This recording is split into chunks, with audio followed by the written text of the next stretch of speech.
પપ્પા આજે જમવામાં શું બનાવું? આજે રીંગણાનો ઓળો અને બાજરાના રોટલા બનાવો સરસ મજા. ઓકે પપ્પા.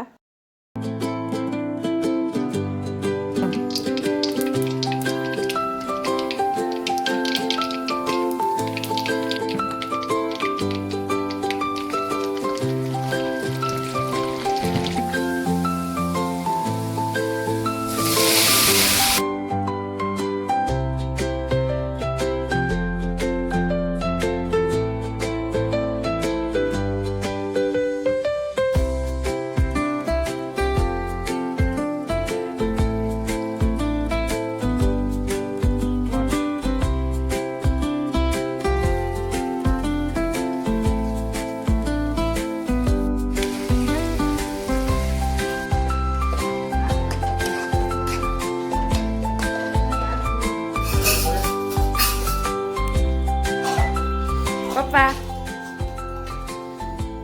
અરે વાહ, બહુ સરસ બનાવ્યો છે ઓળો હો. કેવો લાગ્યો ઓળો? એકદમ મસ્ત હો.